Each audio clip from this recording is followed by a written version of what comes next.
la gratitude, hein, toujours, hein. Mais en fait, je pense que tu auras plus ce truc-là de penser à ce que tu n'as pas, mais parce que ce que tu n'as pas, c'est quand même compliqué. Par exemple, dormir à la rue, enfin voilà, être démuni, c'est pas facile, c'est vraiment pas facile. Donc, en vrai, ce que je dis, ça peut porter à confusion et ça ne peut pas être en accord avec tout type de situation de vie, concrètement.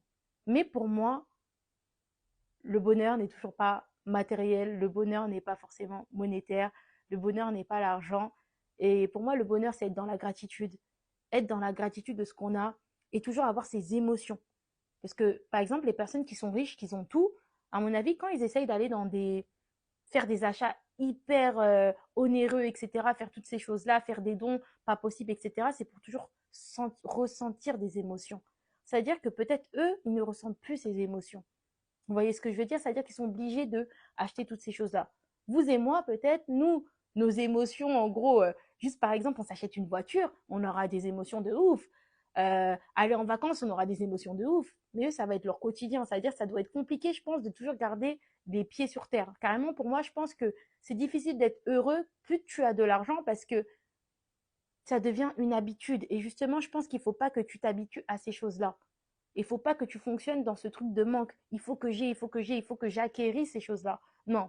Je pense qu'il faut que plus que tu vas dans ce truc de ouais, j'achète ça, ça me fait plaisir, mais en fait, j'ai pas besoin de cumuler toutes ces choses-là. Non.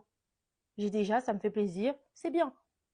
Parce que quand tu vas dans cette définition du bonheur de j'acquéris un max de choses, t'auras pas fini et en plus tes émotions elles vont être encore plus dingues parce que tu voudras toujours plus, tu voudras toujours plus, toujours plus. Alors que si, par exemple, aller au restaurant, ça devient pas ton quotidien et c'est une fois par mois tu y vas, même si tu es riche, même si tu as certains moyens, ou une fois par semaine, etc. Voilà, ça va toujours te faire plaisir. Ça va pas être ton quotidien d'aller tous les jours au restaurant. Voilà, ça va pas être ton quotidien d'acheter tous les jours des voitures, sinon ça te fait plus aucune émotion. Et peut-être même, ça va même peut être ça. Peut-être ça va être le fait de partir en vacances avec toute ta famille. Genre, à l'autre bout du monde, peut-être ça va être ça, te rendre heureux. En fait, voilà, j'essaye de me mettre à la place dans plusieurs situations parce que, voilà, on essaie d'être dans la vision, tout simplement. Dans la vie, il faut aussi visualiser son futur, visualiser les potentielles perspectives dans lesquelles tu vas être, en fait. Donc, faut se préparer mentalement, moi, je pense, hein.